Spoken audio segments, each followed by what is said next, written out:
mis hermanos, buenos días. Sean todos ustedes bienvenidos nuevamente a este culto virtual. Qué rico, ¿cierto? Que el Señor nos brinda esta bella oportunidad para que ustedes y nosotros vivamos todavía como en esa coinonía. Qué rico, ¿cierto? Y me permiten primero que todo, mis hermanos, hacer una oración. Amado Padre Celestial, estamos ante tu santa presencia, Señor, para darte la honra, la gloria, Señor, y alabar tu santo nombre. Gracias por todas las bendiciones que tú nos permites, Padre Celestial. Y en tu santo nombre, Señor, entregamos todo lo que en esta mañana vamos a aprender, vamos a compartir de ti. En tu santo nombre hemos orado. Amén. Me permiten, mis hermanos, si ustedes desde sus casitas vamos a buscar en nuestra Biblia la palabra de nuestro Señor Jesús en Primera de Corintios, capítulo 1, vamos a leer de los versículos 4 al 9. Vuelvo y repito, Primera de Corintios, capítulo 1, versículos del 4 al 9. Y dice la palabra del Señor Jesús así: Gracias doy a mi Dios siempre por vosotros, por la gracia de Dios que os fue dada en Cristo Jesús, porque en todas las cosas fuisteis enriquecidos en Él, en toda palabra y en toda ciencia, así como el testimonio acerca de Cristo ha sido confirmado en vosotros.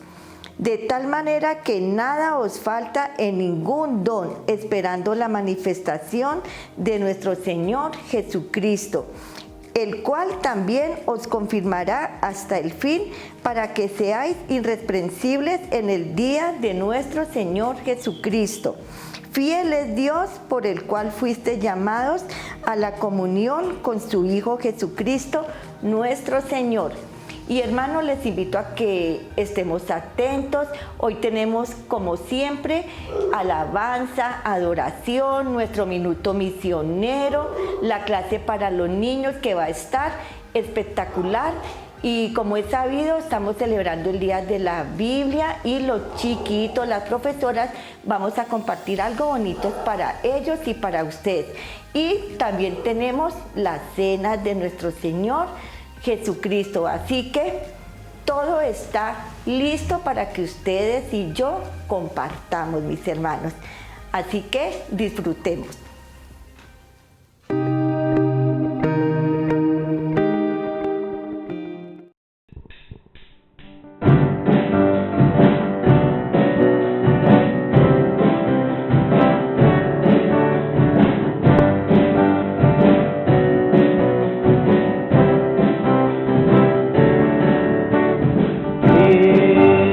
Separará el amor de Cristo.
De pactos, que guardas tus promesas, que cumples tu palabra, que guías mi destino. Dios de pactos, confío en tus promesas, descanso en tu palabra, por tu gracia estoy aquí. Dios de pactos, que guardas tus promesas, que cumples tus palabras, que guías mi destino. Dios de pactos, confío en tus promesas, descanso en tu palabra, por tu gracia estoy aquí. En la intimidad, al abrigo de tu gloria, puedo estar junto a ti. Al ver tu santidad, estoy maravillado ante ti y tu amor. Nunca más seré igual al salir de este santísimo lugar.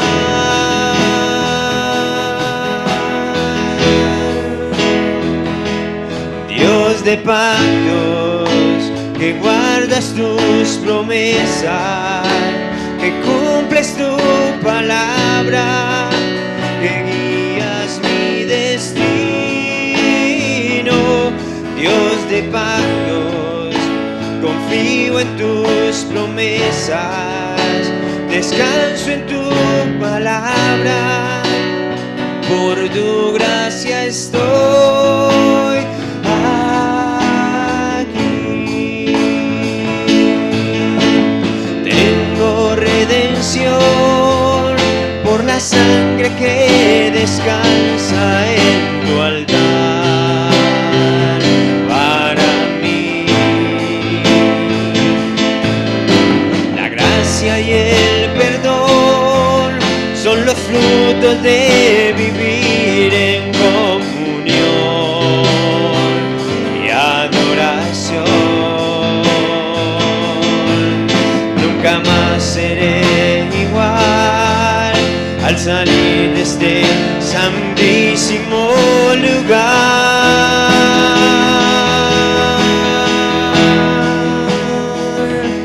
Dios de pactos, que guardas tus promesas, que cumples tu palabra, que guías mi destino.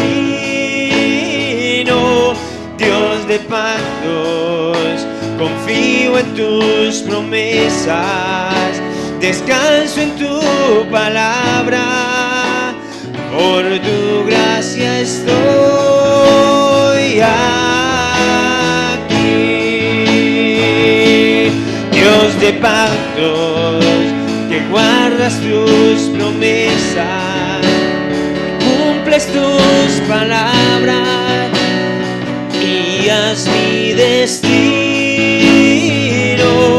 Dios de pactos, confío en tus promesas, descanso en tu palabra, por tu gracia estoy aquí.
Que me pueda derrotar. Por las aldeas y pueblos de Alemania, un documento del Papa León X ofrecía unas indulgencias especiales. Solo por unas cuantas monedas, los católicos podían ser perdonados de sus pecados. Por las aldeas y pueblos de Alemania, el hábil pregonero Johann Texle anunciaba: tengo en mis manos los pasaportes que dan al alma entrada a los goces del paraíso celestial. Cualquiera puede ser perdonado, no importa el pecado cometido. El Santo Padre tiene el poder en el cielo y en la tierra para perdonar pecados. Y si el Papa los perdona, Dios está obligado también a perdonarlos. En cuanto la moneda suena en latina, el alma salta del purgatorio directamente al cielo. El padre Martín Lutero, recién nombrado profesor de Biblia y Teología en la Universidad de Wittenberg, escuchó tan extraordinaria oferta. ¿Pero qué es eso?, se preguntó.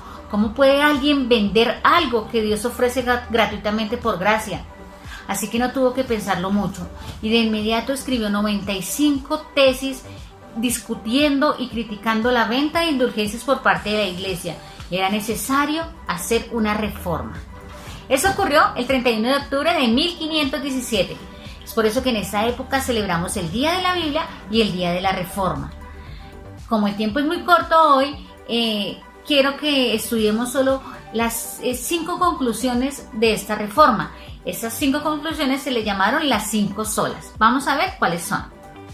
Bueno, y estas 5 solas y estas conclusiones finales son: solo escritura. Esto quiere decir que solo la Biblia es la máxima autoridad en materia de fe y de práctica. Solo Cristo. La salvación se encuentra solo en Cristo, así que se exenta cualquier otro camino para llegar a Dios. Tercero, solo gracia. La salvación es un don de Dios, así que el pecado lo recibe inmerecidamente, y que es gracias a la vida, muerte y resurrección de Cristo. Cuarto, solo fe. Solo recibimos salvación a través de la fe, poniendo nuestra fe en aquel que dio su vida por nosotros. Y eso también excluye cualquier obra, no podemos estar por medio de las obras. Y el quinto, solo gracia. El propósito de esa salvación es que nuestra vida honre a Dios, que a través de nuestra vida podamos dar a conocer lo maravilloso que es el Señor. Bueno, mis niños, sé que es un tiempo muy corto, pero quería hoy compartir con ustedes esto. Recuerden que solo es por Cristo que obtenemos salvación y que es un regalo de Dios. Así que no tenemos que pagar ningún precio para que perdonen nuestros pecados ni para obtener salvación. Solo es a través de la obra redentora de Cristo. Recuerden, solo escritura, solo Cristo, solo fe, solo gracia y solo gloria. Espero que terminen de pasar un día de la Biblia muy bonito, que aprendan muchísimas cosas y espero verlos muy pronto. Dios los bendiga. Tú conmigo estás y yo voy a triunfar. Niños, el día de hoy estamos celebrando el mes de la Biblia. ¿Listo, niños? Y tengo unos invitados. Vamos, acompáñenos. ¿Listo? Listo. Hola, niños, ¿cómo están? ¿Qué cuentan? ¿Qué hacen? Hola, ¿cómo estás? Bien. Ay, hola, chicos. Me voy a presentar. Yo me llamo Lila. ¿Tú cómo te llamas, amiguito? ¡Colombianito! ¡Uy, colombianito! ¡Qué nombre tan bonito! ¿Esto qué es, niños? Niños, imagínense que les voy a contar una cosa muy importante. ¿Quieren saberlo?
chicos, entonces hoy voy a hablarles de 3 curiosidades que tiene la Biblia y que nosotros no sabemos. ¿Sabías que la Biblia es el libro más vendido en el mundo entero? Y se vende 50 por minuto. ¿Sabías que al Salmo 118 le llaman el centro de la Biblia? Después de el Salmo 119 siendo el más largo. Antes de el Salmo 117 siendo el más corto. ¿Sabías que los eventos de la Biblia ocurrieron en 3 continentes? África, Asia y Europa. Bueno, chicos, adiós. Sus manos nunca me dejarán. Hola mis queridos amiguitos, como sabemos, hoy estamos celebrando el Día de la Biblia. La Biblia es la palabra de Dios y nos muestra el plan de Dios para la salvación del hombre a través de su Hijo, nuestro Señor Jesucristo. Y hoy te queremos contar que en ella también encontramos algunos datos interesantes acerca de nuestro mundo. Y esos datos solo los supimos en el colegio, pero que ya estaban escritos en la Biblia hace mucho tiempo. Entonces, vamos a ver la Biblia y la ciencia. ¿Sabías que algunas normas de higiene e incluso el aislamiento para personas enfermas fue establecido por Dios hace 3.500 años aproximadamente? Así es, niños, Dios fue el que nos entregó las normas de higiene y limpieza. No fueron los médicos o bacteriólogos, fue Dios. Inicialmente, Él le entregó estas normas al pueblo de Israel para que evitaran terribles enfermedades. Como algunos de ustedes sabrán, las enfermedades son provocadas por gérmenes, bacterias, virus, etc. En ese entonces, nadie conocía estos microorganismos, pero Dios sí, y Él sabía el daño que podían causar en la salud. Por lo tanto, implementó estas normas para proteger a su pueblo. Dios ordenó a su pueblo mantenerse alejado de toda cosa impura que pudiera afectar la salud. Por ejemplo, en Levítico 13 se habla de lo siguiente: la lepra. ¿Qué es? Es una enfermedad infecciosa que afecta a la piel. Es terrible y además muy contagiosa. Por lo tanto, cuando alguien en el pueblo tenía esta enfermedad, debía ser aislada completamente, hasta que estuviera mucho mejor. Cuando la persona se sanaba, debía lavar todo su cuerpo y lavar su ropa antes de regresar a la civilización. De esta manera, se evitaba que los demás habitantes del pueblo se contagiaran. La redondez de la Tierra. Por varios siglos se tuvo la idea equivocada de que la Tierra era plana y que al final de la misma existía un borde y un abismo. Pero al parecer, uno de los hombres que escribió la Biblia, llamado Isaías, ya tenía conocimientos sobre la redondez del planeta. Y esto se confirmó más tarde por los viajeros y marinos con el avance del tiempo. Esto lo encontramos en el libro de Isaías, capítulo 40, versículo 22, la primera parte que dice: Dios está sentado sobre el círculo de la tierra. Hasta el siglo XVIII se pensaba que los ríos, lagos, manantiales y riachuelos se formaban gracias a corrientes subterráneas que venían del mar. Hoy sabemos que nacen gracias a las lluvias, la nieve o el granizo que brotan de las nubes, que a su vez son el resultado de la evaporación de los océanos. Dichas palabras aparecen en la siguiente descripción bíblica del ciclo del agua. Dios atrae las gotas de las aguas al transformarse el vapor en lluvia, la cual destilan las nubes, goteando en abundancia sobre los hombres. Esto lo encontramos en Job 36, de los versículos 26 al 28. Job es el libro más antiguo de la Biblia y ahí encontramos el ciclo del agua perfectamente explicado. Si nos dirigimos a Eclesiastés 1, versículo 7, podemos observar lo siguiente. Los ríos van todos al mar, pero el mar nunca se llena, y vuelven los ríos a su origen para recorrer el mismo camino. Hoy en día, todo el mundo conoce cuál es el verdadero funcionamiento del ciclo del agua, que podría explicarse así. El agua del mar se evapora, se condensa en la atmósfera, cae sobre la tierra en forma de lluvia y vuelve al mar a través de los ríos. Todo lo anterior demuestra que el proceso descrito por Salomón en Eclesiastés era sin duda el verdadero ciclo del agua, que incluye las nubes y la lluvia. ¿Y cómo pueden los ríos volver a su origen? Sabemos que básicamente se debe a la sucesión de 3 fenómenos naturales. 1. La evaporación. El calor del sol hace que el agua del mar se convierta en vapor. 2. La condensación.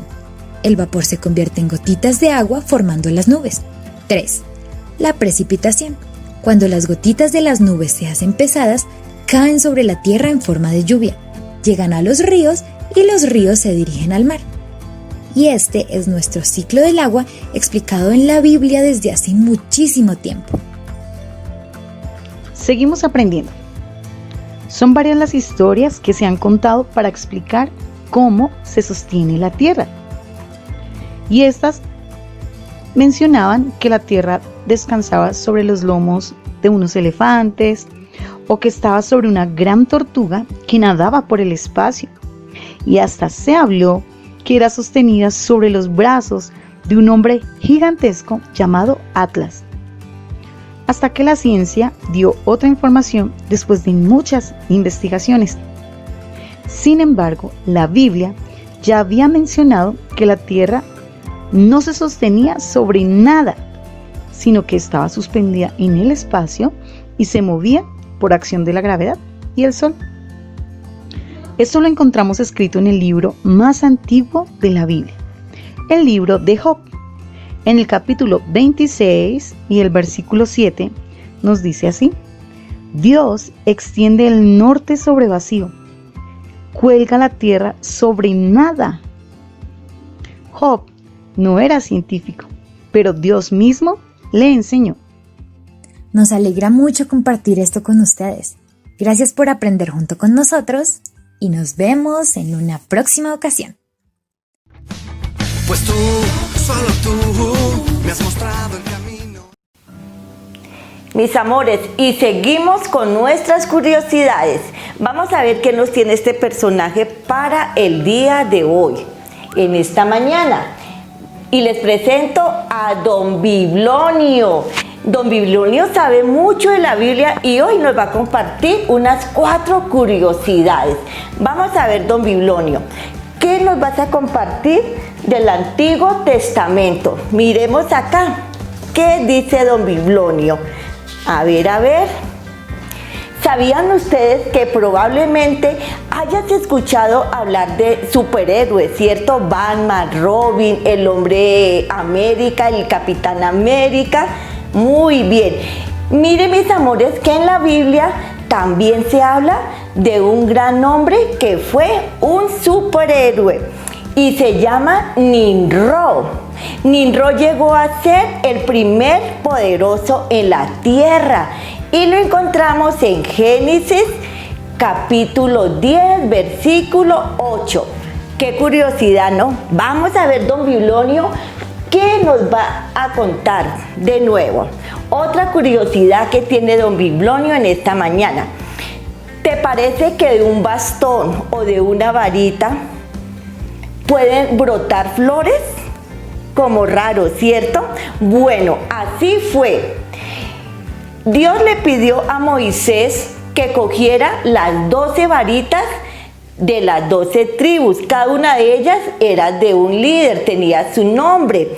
Y le dijo Dios a Moisés que las colocara toda la noche en el tabernáculo y que las sacara al otro día. ¿Ustedes sí creen que en esas varitas aparecieron flores? Sí, muy bien. Toda la noche estuvieron ahí y al otro día se levantó Moisés y fue a mirar las 12 varitas y las sacó. Y preciso, como las tenía marcadas, sacó la varita de Aarón, el bastón de Aarón. Y guau, sorpresa, esta varita estaba repleta de flores y algo muy importante, había dado frutos y frutos de almendras. Qué curiosidad, ¿cierto? A ver, Don Biblonio, ¿qué nos va a enseñar del Nuevo Testamento. Vamos a ver qué dice acá don Biblonio. ¿Sabías que tenemos una lámpara en nuestro cuerpo? ¿Sí lo sabían? Yo no mucho. Bien, Jesús dijo que el ojo es la lámpara de nuestro cuerpo y lo encontramos en Mateo 6:22. Qué curiosidad, ¿cierto? Y vamos a la última curiosidad. Vamos a ver qué nos va a enseñar don Biblonio. ¿Sabías que un hombre que se quedó dormido en una ventana, cerca de la ventana, una noche que el apóstol Pablo estaba enseñando, se durmió y de repente, ¡pum!, se cayó? Éutico se cayó rendido de sueño desde un tercer piso y murió. Esto lo encontramos en Hechos 29. Qué curiosidades, ¿cierto? Pueden haber muchísimas más, pero hasta acá les dejo las 4 curiosidades de la profe Nidia para que no la olvidemos nunca, nunca. El Señor me les bendiga. ¿Dónde ir? Tú, solo tú, fuente de vida. Seguiré, triunfaré y buscaré más de ti. Hoy Jesús, Jesús, te seguiré. Cantaré, danzaré y gritaré a todo el mundo que tú eres mi amigo fiel. Jesús, te seguiré. Cantaré, danzaré y gritaré a todo el mundo que tú eres mi amigo fiel, que tú eres mi amigo fiel. No hay montaña que no pueda atravesar. A tu lado voy seguro sin dudar. Nunca más yo miraré atrás. J-E-S-U-S, eres mi meta.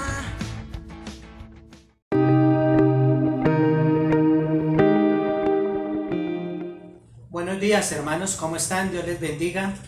Bienvenidos a esta nueva escuela dominical donde podemos compartir juntos y podemos alrededor de la escritura meditar un poco acerca de su palabra, acerca de nuestras situaciones, acerca de la voluntad de Dios.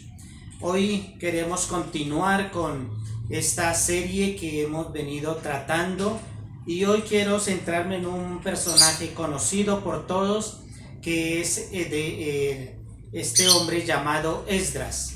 Esdras es una persona conocida como uno de los que regresó del exilio a Jerusalén y fue de las personas que Dios usó para reconstruir la identidad nacional de Israel. Pensando un poco en este hombre, se tiene aquí en la escritura un libro que lleva su nombre y habla un poco de las personas que regresaron, los grupos que regresaron a Jerusalén.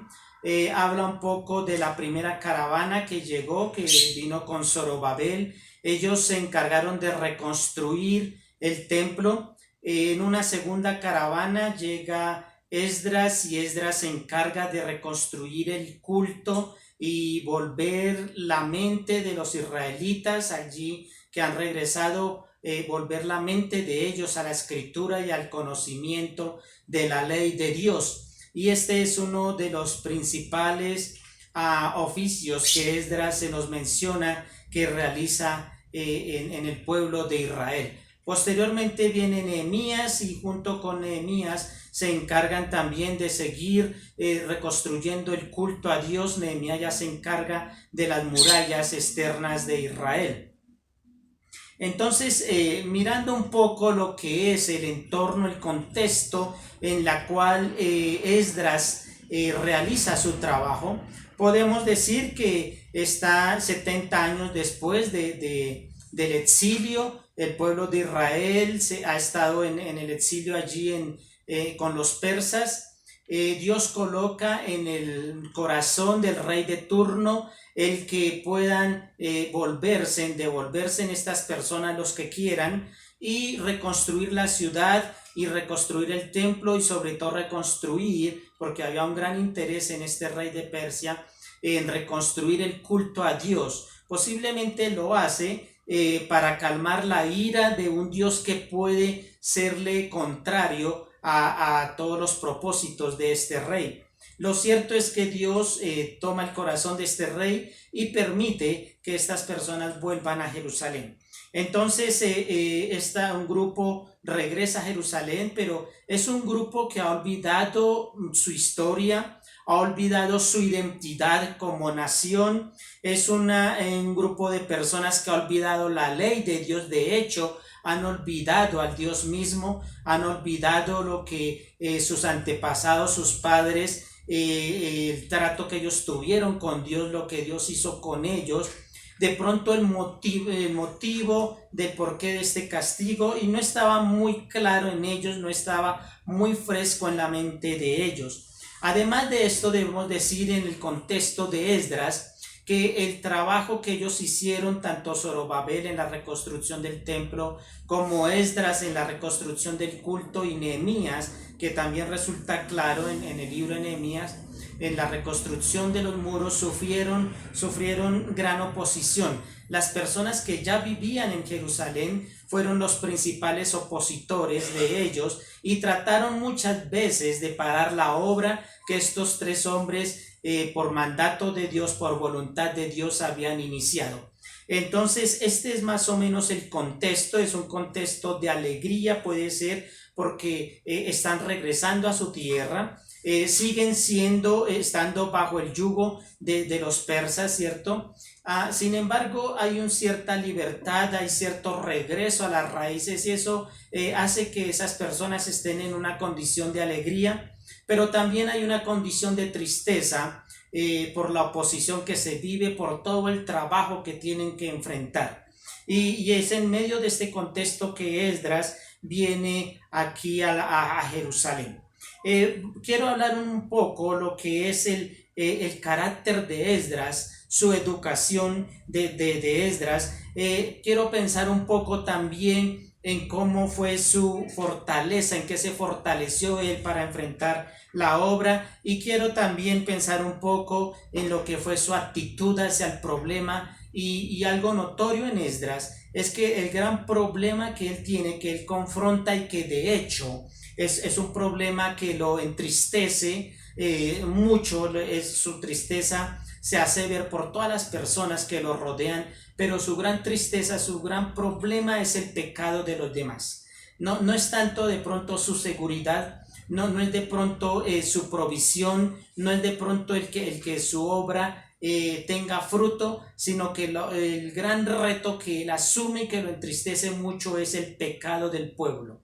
Y queremos mirar un poco acerca de su carácter, un poco acerca de su educación, de por qué Dios lo utilizó a él. Y para esto entonces quiero que observemos en Esdras capítulo 7, versículo 10, algo muy diciente de Esdras que nos va a ayudar, el porqué de su carácter, el porqué de su llamado y el porqué de su actitud en las diferentes obras que Dios lo encomendó a hacer. Entonces, en Esdras capítulo 7, versículo 10 nos dice esto de este personaje. Dice: porque Esdras había preparado su corazón para inquirir la ley de Jehová, para cumplirla y para enseñar en Israel sus estatutos y decretos. Esto en realidad nos dice mucho de quién era Esdras. Primero se nos dice que Esdras dispuso su corazón. Hubo de parte de él una reacción ante la voluntad de Dios. Hubo de parte de él una preparación interna para buscar de Dios. Entonces dice que dispuso su corazón. Entonces de su mente, de sus emociones y de su voluntad hubo una decisión, una entrega por Dios. Entonces todo empieza desde allí, desde el interno de Esdras. Una disposición, dispuso su corazón, dice la escritura. Posteriormente dice que dispuso su corazón para inquirir la ley de Jehová. ¿Por qué se preocupó inicialmente Esdras? Por entender la voluntad de Dios, por entender la ley de Dios, por entender la historia de Dios, por entender la historia de su pueblo. Y él empezó a buscar, a estudiar, a llenarse del conocimiento de Dios, a llenarse del conocimiento de su ley. Primero hubo una situación interna, una disposición, después hubo una búsqueda del conocimiento, del entendimiento del conocimiento de Dios. Y después se nos dice aquí que había preparado su corazón para inquirir la ley de Jehová y para cumplirla, para hacerla.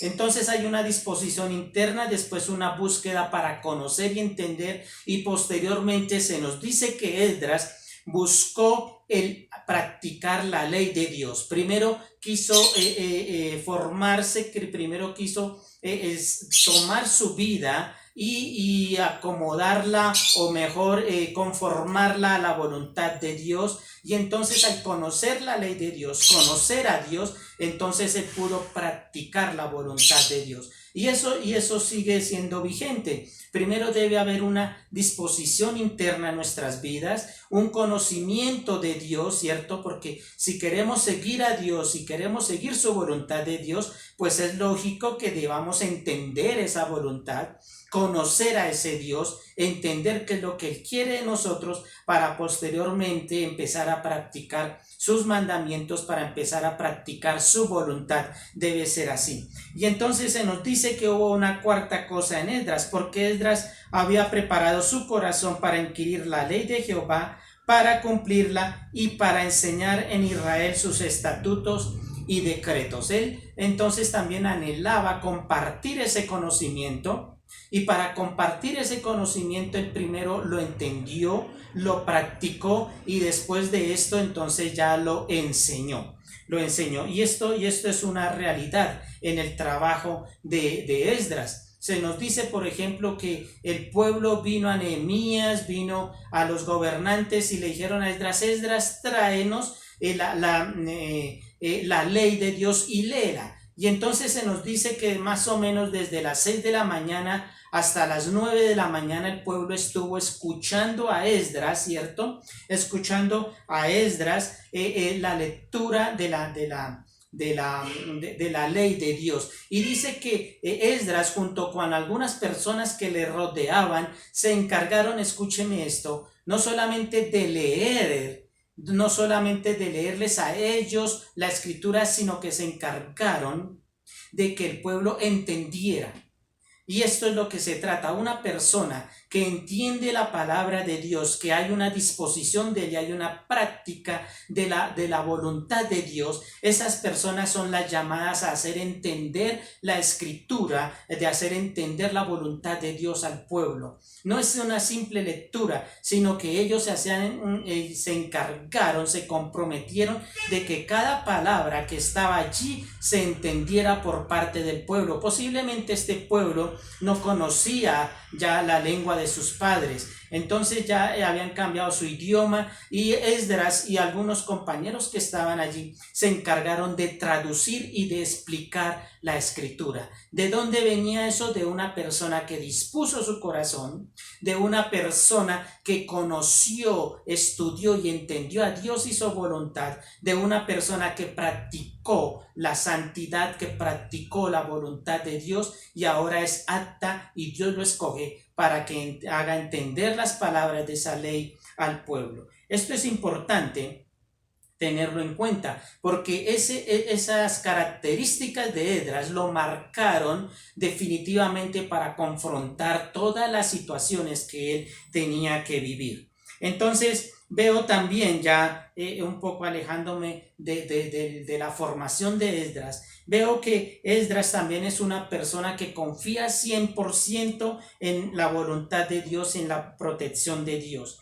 Entonces, en el capítulo mismo 7 de Esdras, el versículo 28 dice que Esdras está a punto de partir allá de Persia para ir a Jerusalén. ¿Y qué es lo que él hace? Bueno, él tal vez ha hablado con el rey lo comisiona precisamente por su conocimiento de la ley. Y entonces posiblemente Esdras le dice: Dios, nuestro Dios es un Dios poderoso que es capaz de protegernos, etcétera. Pero cuando va a iniciar su regreso con esa caravana que lo va a acompañar, dice que tuvo vergüenza de pedirle protección al rey. Y entonces, ¿qué hizo él? Entonces dice el capítulo 7, versículo 28, inclinó hacia mí su misericordia delante del rey, de sus consejeros y de todos los príncipes poderosos del rey, y yo, fortalecido por la mano de mi Dios sobre mí, me reuní a los principales de Israel para que subiesen conmigo. Entonces dice que él se fortaleció en Dios. Era una persona que estaba totalmente dedicada a Dios y dependía, su confianza estaba dependiente de Dios. Él, pese a que era una de las personas posiblemente más elocuentes, de pronto más eruditas en la ley de Dios, ¿cierto? Era un sacerdote de por sí y un escriba. Su confianza no estaba en su capacidad, sino en la fortaleza que Dios le daba. Y antes de salir, dice en el versículo 21, el capítulo 8, dice: y publiqué ayuno allí junto al rey Ahaba, para afligirnos delante de nuestro Dios, para solicitar de él camino derecho para nosotros y para nuestros niños y para todos nuestros bienes. Entonces no le pidió ayuda al rey, ¿cierto? Sin embargo, él va en ayuno a Dios para buscar su protección y para buscar de su ayuda, para que en travesía, que por cierto duró 4 meses, más o menos de marzo a junio, llegó en junio a Jerusalén 4 meses, con todas estas personas, dice que ellos fueron protegidos por Dios, porque no hubo ninguna delincuentes o personas que los asaltaran en el camino, sino que Dios los protegió. Entonces él no pide ayuda al rey, sino que va en ayuno buscando la protección del Dios, porque pienso yo que era un hombre que estaba plenamente confiado en Dios. Así es como Esdras demuestra su carácter y su respuesta a las diferentes circunstancias, dependiendo totalmente de Dios. Ahora bien, pensemos un poco en lo que fue su confrontación con sus dificultades y con lo que le causó a tristeza, ¿cierto? Entonces dice que llegó allí a Jerusalén. Algunos líderes van donde Esdras y le dicen: Esdras, el pueblo ha cometido gran pecado. El pueblo está en diferentes situaciones que están en contra de Dios. Y lo interesante es cómo reacciona Esdras ante esa situación. ¿Cuál fue entonces la reacción de Esdras ante esta situación? Dice que él sintió gran aflicción, sintió temor, dice que rasgó sus vestiduras, como costumbre de humillación en el oriente, rasga sus vestiduras, se quita el cabello, ¿cierto? Se quita de pronto pelo también de su barba y empieza a humillarse toda una mañana y empieza a tener gran tristeza. Eso fue tal vez, y es lo que nos dice la escritura, que lo que más motivó a la tristeza a Esdras, el pecado de los demás. Eso es interesante, porque no siempre el creyente se entristece por el pecado. Alguien dijo que entre más el creyente ama a Dios, más odia el pecado. Entre más conoce y ama a Dios, más aborrece aún el pecado, por más pequeño que sea. Y no siempre los creyentes reaccionamos de esa forma. A veces el pecado de los demás o el pecado propio pasa desapercibido, pasa como algo normal. Para Esdras dice que cuando escuchó esto, entonces rasgó sus vestiduras y frente en tierra empezó a clamar a Dios y a entristecerse, y dice que esto fue muy notorio para todas las demás personas. Y seguidamente dice que lo que hizo Esdras fue empezar a confesar el pecado de sí mismo y el pecado de sus paisanos, y empieza entonces a hablar de cómo sus padres por el pecado fueron castigados con el destierro, y ahora estas personas, 70 años después, los hijos de estas personas y nietos posiblemente estaban en situaciones similares y eran eran apenas personas que merecían el castigo de Dios. Y en ese reconocimiento del pecado, en ese arrepentimiento del pecado, esa fue una motivación y una respuesta de Esdras ante la situación que él estaba temiendo allí. Entonces, el gran enemigo de Esdras, la situación que más le aquejaba a él, era el pecado. Él estaba en contra del pecado. Pienso yo que es precisamente por el conocimiento que él tenía de la Escritura, por el conocimiento que él tenía de Dios y por la práctica que él tenía en los caminos de Dios. No siempre nosotros reaccionamos así ante el pecado.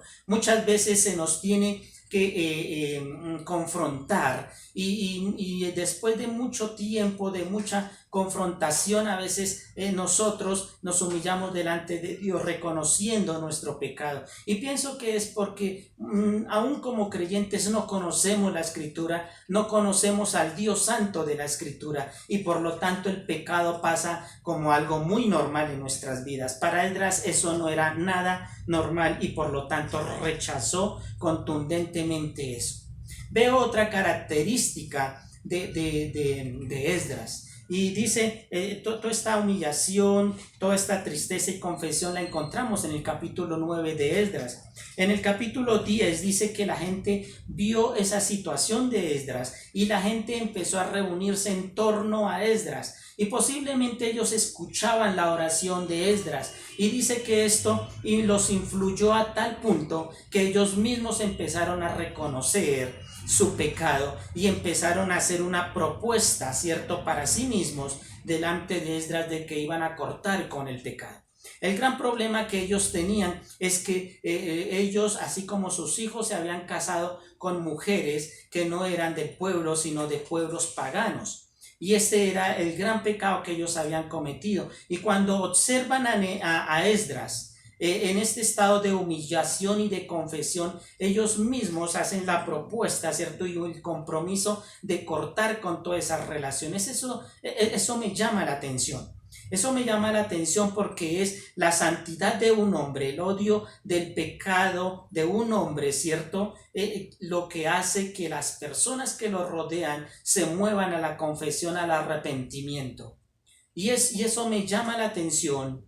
Y me llama la atención de una forma muy triste. Vivimos en tiempos en los cuales la iglesia no hace una influencia en los demás. Vivimos tiempos en los cuales la iglesia no influye a tal punto que los que los rodean se sientan motivados a reconocer su pecado, a reconocer su culpabilidad e ir delante de ese Dios santo buscando el perdón. Entonces veo aquí en este hombre Esdras que en medio de la confrontación, en medio de la situación de pecado que lo entristecía, su ejemplo fue parte de la solución. Entonces él influencia a los demás y estas personas lo hacen un manifiesto escrito allí de compromiso que iban a cortar con todas esas relaciones, iban a cortar con el pecado. Y hermanos y amigos, esto me parece que es retador a nuestras vidas. Como este hombre odia el pecado. Nosotros odiamos el pecado así en ese mismo grado.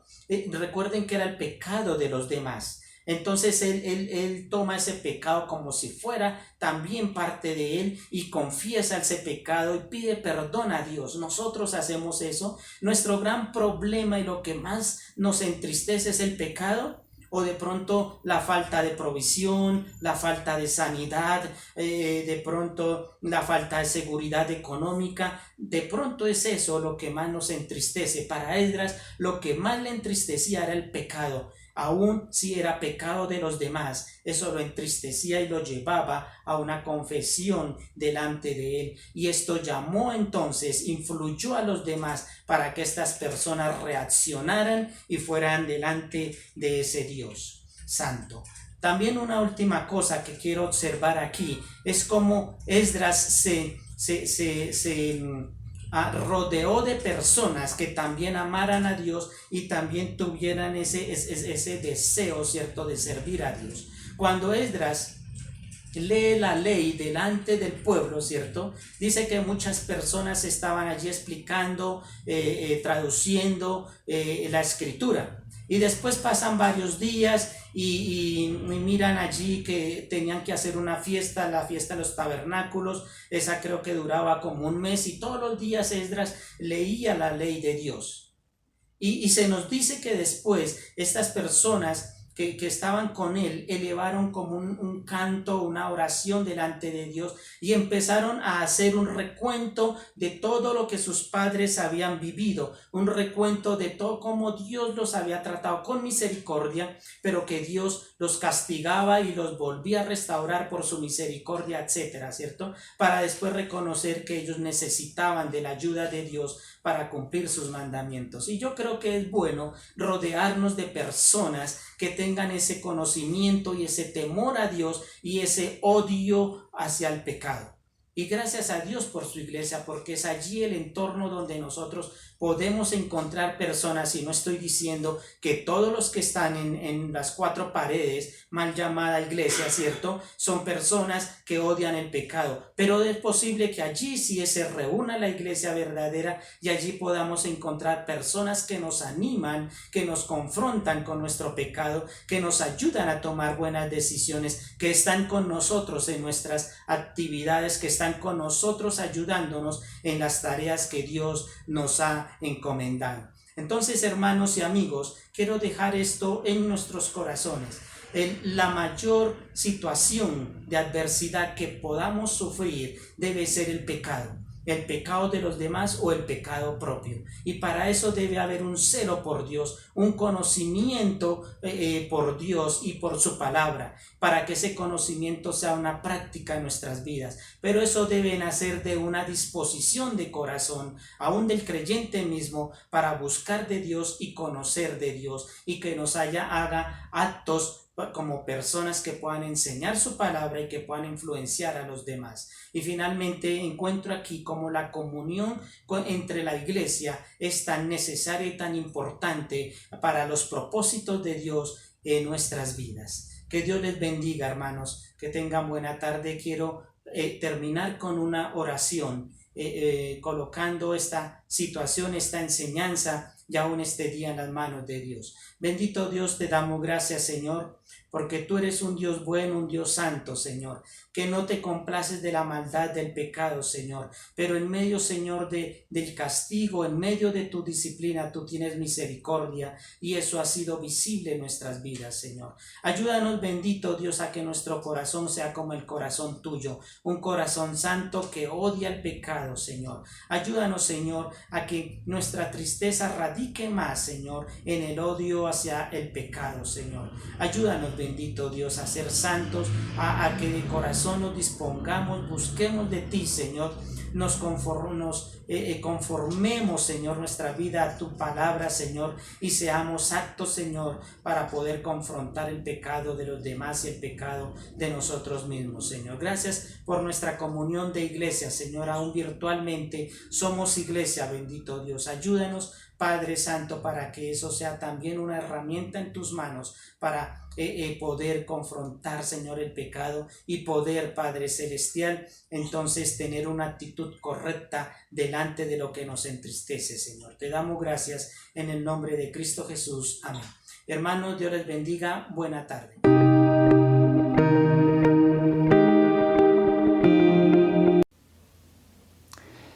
Muy bien, hermanos, qué bendición que ha llegado este día especial y el momento oportuno para participar de esta cena del Señor. Hoy el mundo católico está celebrando el día supuestamente de los santos, pero nosotros sí podemos celebrar hoy que realmente somos un pueblo santo, porque la palabra santo ya sabemos que significa apartado, escogido, separado. Y usted y yo hemos sido escogidos por Dios y hemos sido separados para ser un pueblo especial para Él, un pueblo que le honre, que lo alabe, que lo glorifique. Por eso en esta mañana le invitamos para que ahí donde usted está en su casa nos acompañe, y la cena es una celebración. Hoy estamos celebrando la victoria sobre el pecado, el triunfo de la vida sobre la muerte, porque Jesús al morir resucitó y ahora vive y vive por los siglos. Y usted y yo vivimos por los siglos también con Jesús, porque en Él tenemos vida eterna.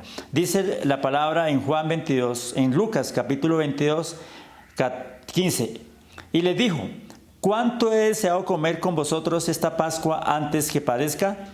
Porque os digo que no la comeré más hasta que se cumpla en el reino de Dios. Y habiendo tomado la copa, dio gracias y dijo, tomad esto y repartidlo entre vosotros. Porque os digo que no beberé más del fruto de la vid hasta que el reino de Dios venga. Y tomó el pan y dio gracias y lo partió y le dio diciendo, esto es mi cuerpo que por vosotros he dado. Haced esto en memoria de mí. Dice que dio gracias. Demos gracias al Señor por esta oportunidad, por este privilegio y porque vamos a compartir el pan que representa ese cuerpo entregado por nosotros. Señor, en esta mañana queremos darte gracias. Gracias por este privilegio que tenemos de acercarnos a la mesa. Gracias, Señor, porque hoy recordamos ese sacrificio perfecto de Jesús, pero también que hoy somos un pueblo especial, real sacerdocio, nación santa. Señor, ayúdanos a anunciar tus virtudes. Ayúdanos a proclamar a otros la gloria tuya, Señor, lo que tú has hecho y lo que tú quieres hacer por toda la humanidad. Que seamos esos pregoneros. Y gracias, Señor, por cada hermano, por cada hermana, por cada joven, por cada persona que hoy participa de estos elementos, Señor, que nos recuerdan, Señor, ese sacrificio perfecto, que ahora estamos bajo ese pacto tuyo, eterno y perfecto, y que nosotros podemos disfrutar, Señor, de tu presencia, de tu compañía, también de tu Espíritu. Bendícenos y gracias por este tiempo en Cristo Jesús. Amén. Ahora sí, hermanos, comamos del pan que el Señor nos ha permitido celebrar en esta mañana, esta cena tan especial. Comamos allá en la casa donde está, comamos el pan.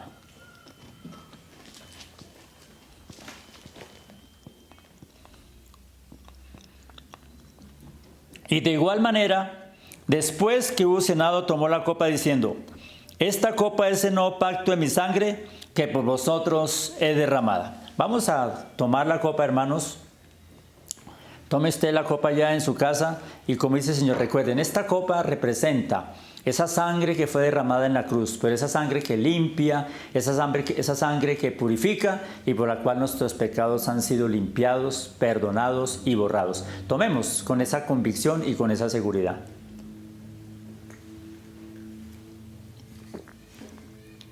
Señor, y te damos gracias, Señor, por el perdón que nos has otorgado, por haber limpiado nuestros pecados, por haber borrado nuestras maldades. Y Señor, así como dices que tú has cargado con la enfermedad y con todo dolor, oramos por nuestros hermanos que están afligidos, Señor, hermano Manuel, la hermana Mónica, Laura. Oramos, Señor, por la hermana Sandra Sierra. Oramos por nuestra hermana Norberta, por la hermana Ana Hostos, por el hermano Ferdinand Hostos, por el hermano José Roa, la hermana Marlene. Oramos por cada uno de estos cuerpos, Señor, que tú pongas tu mano en ellos, la hermana Mariela Chaparro, Señor, hermano Gerardo Hernández, la hermana María Granados. Padre, extiende tu gracia y tu amor para cada uno de ellos. Mi hermana Elsa Forero, en este momento difícil, su hernia, Señor, pon tu mano en estos cuerpos, Señor, y todos los demás cuerpos enfermos, Señor, por Catherine. Oramos que tú le fortalezcas, Señor. Oramos, Señor, por Diego, Señor. Oramos por todas las personas que están afectadas en su cuerpo, Señor. Tú pongas tu mano y si te place y tú quieres, sánalos, restáuralos y levántalos. Por aquellos que hay enfermedad de antipatía, de indiferencia, Señor, por la enfermedad del pecado. Pon tu mano en esa llaga, Señor, y seas tú sanando, liberando y levantando a tu pueblo. Señor, bendice tu iglesia. Y gracias porque hoy podemos celebrar por estos medios, presencial, de muchas maneras, glorificando tu nombre, pero sobre todo celebrando, Señor, la vida, la alegría, el gozo, la paz, la esperanza que en ti tenemos. Por eso, Señor, glorifícate de una manera muy especial. Y en este día, Señor, bendice tu pueblo con la bendición del Padre, del Hijo y del Espíritu Santo. Te lo rogamos en acción de gracias en Cristo Jesús. Amén. Hermanos, feliz inicio de semana, feliz inicio de mes, que Dios les bendiga, seguimos viéndonos y también en el templo presencialmente nos podemos encontrar. Felicidades para todos.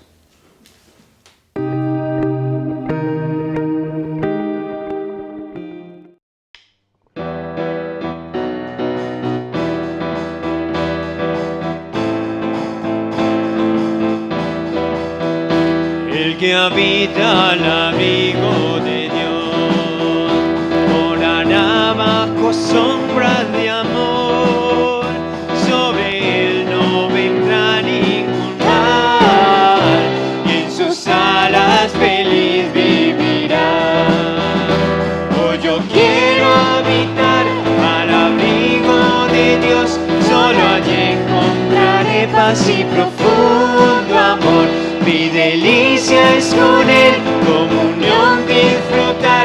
y por siempre su nombre alabar. El que habita al abrigo de Dios, muy feliz ciertamente será. Ángeles guardarán su salud y sus pies nunca resbalarán. Hoy yo quiero habitar al abrigo de Dios, solo allí encontraré paz y profundo amor. Mi delicia es con Él, comunión disfrutar y por siempre su nombre alabar.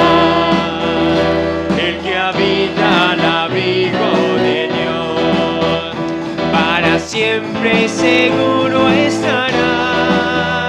Caerán a su diestra 10,000, mas a Él no vendrá mortandad. Hoy yo quiero habitar al abrigo de Dios, solo allí encontraré paz y profundo amor. Mi delicia es con Él, comunión disfrutar y por siempre su nombre alabar. Hoy yo quiero habitar al abrigo de Dios, solo allí encontraré paz y profundo amor. Mi delicia es con Él, comunión disfrutar y por siempre su nombre alabar. Y por siempre su nombre alabar. Y por siempre su nombre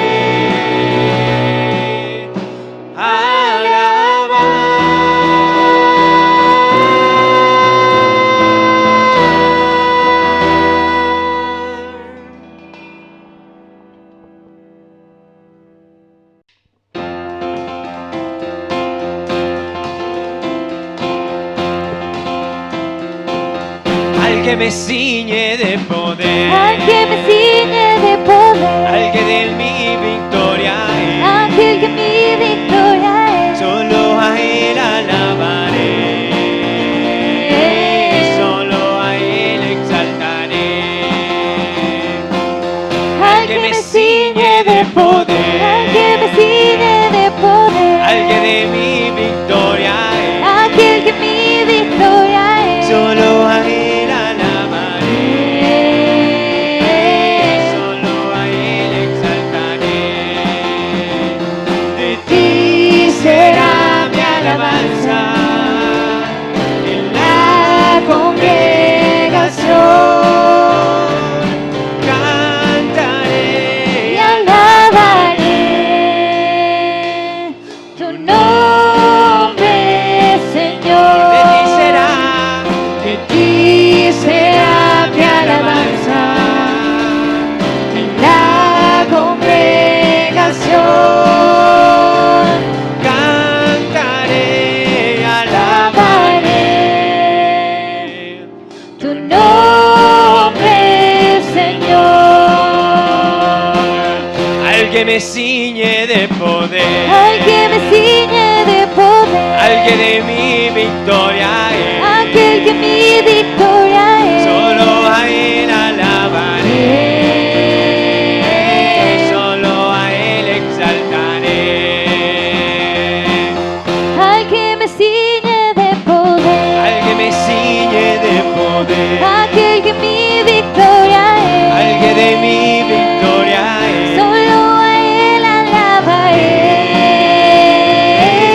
solo a Él exaltaré.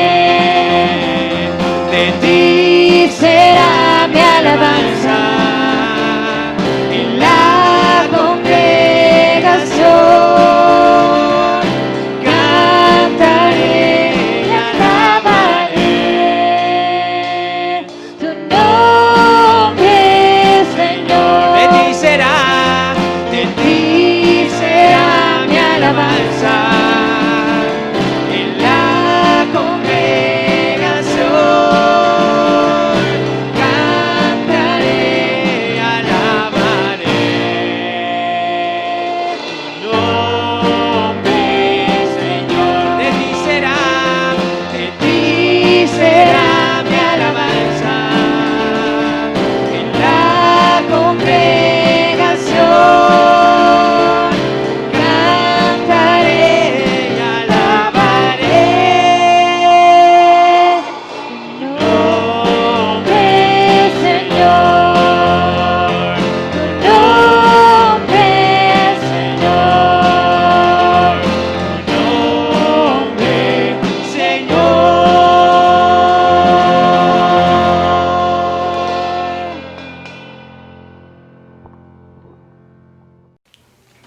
Bueno, mis hermanos, ¿qué tal esas maravillas que el Señor Jesús tuvo para con nosotros en esta mañana? Rico que la hayamos disfrutado, ¿cierto? Y vale recordar nuestros anuncios. Acordémonos que los días lunes, jueves y sábado a las 8 de la noche por la aplicación Me estamos orando. Eso ha sido de gran bendición para todos nosotros. Los niños los sábados a las 4 de la tarde también se están reuniendo por la aplicación Me. Los jóvenes ya no. Ellos se están reuniendo presencialmente en nuestra iglesia a las 5:30. Y las mujeres, las bellas damas, cada viernes, cada 15 días, nos estamos reuniendo por MED. Y hay un anuncio muy importante, ya casi, ahorita en el mes de diciembre, los niños van a tener un campamento virtual. Esperen noticias, esperen sorpresas, así que estamos todos atentos a estos nuevos anuncios, ¿cierto? Bueno, mis hermanos, espero que el mensaje de hoy, nuestras alabanzas, la oración, cuando tomamos la cena, la hayamos disfrutado de una manera súper, ¿cierto? Y les deseo una bendecida y maravillosa y excelente semana. Y acordémonos que los domingos también nos estamos reuniendo a las 10 de la mañana presencial. Entonces, nada se nos escapa, el Señor tiene todo listo para nosotros. Bendiciones, mis hermanos, Dios me los guarde.